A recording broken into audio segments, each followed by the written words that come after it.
a new stimulus bill. It's being talked about today. There are reports that the president would like to do a stimulus bill. Unclear whether it's something that other Republicans want to do on Capitol Hill. What is your view on the likelihood of another bill, and what is the timing for that? Well, David, it's something we're very seriously considering. The president has been clear that we put a lot of money into the economy. We had an unprecedented response on a bipartisan basis in the last CARES bill, and there's no question that money is having a major impact on the economy, whether it's the PPP, which impacted 50 million workers, or whether it's the direct payments of over 160 million or enhanced unemployment. These are all having an important part of protecting American workers and American business. I actually just left the Republican Senate lunch, and we are beginning to discuss the different aspects of what another bill would look like. We want to take our time because, number one, there's a lot of money we still haven't put out. And number two, we want to make sure whatever we do going forward is much more targeted to the businesses that are most impacted. But the timing, you think that it's likely that sometime in July a bill might pass both houses? I do. That would be the timing.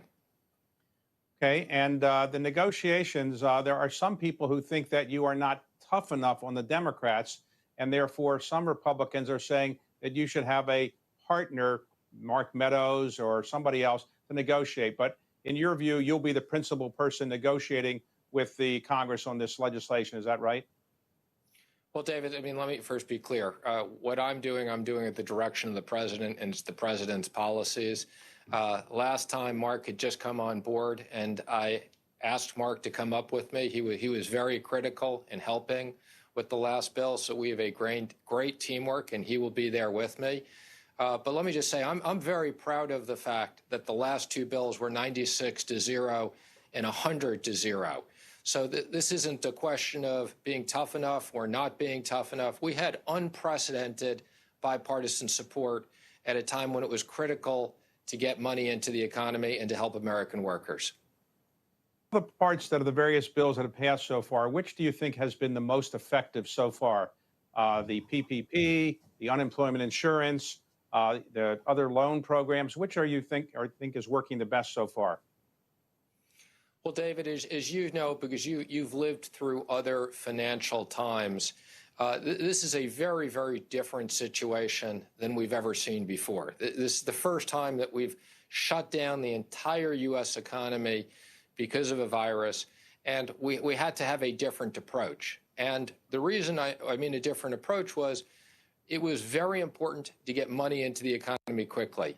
Things that took 4 or 5 or 6 months, even if they in the long term worked better, would not have been effective. So we needed to have a range of tools. And if you look at the CARES Act, there were different tools that we used to put massive amounts of money into the economy.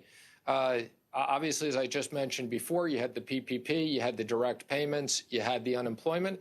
We also had a program for the airlines, which was very critical.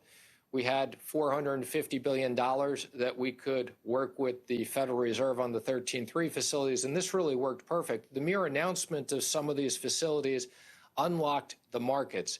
Even without spending a penny of taxpayer dollars, it unlocked to the point where, we've had unprecedented corporate issuance.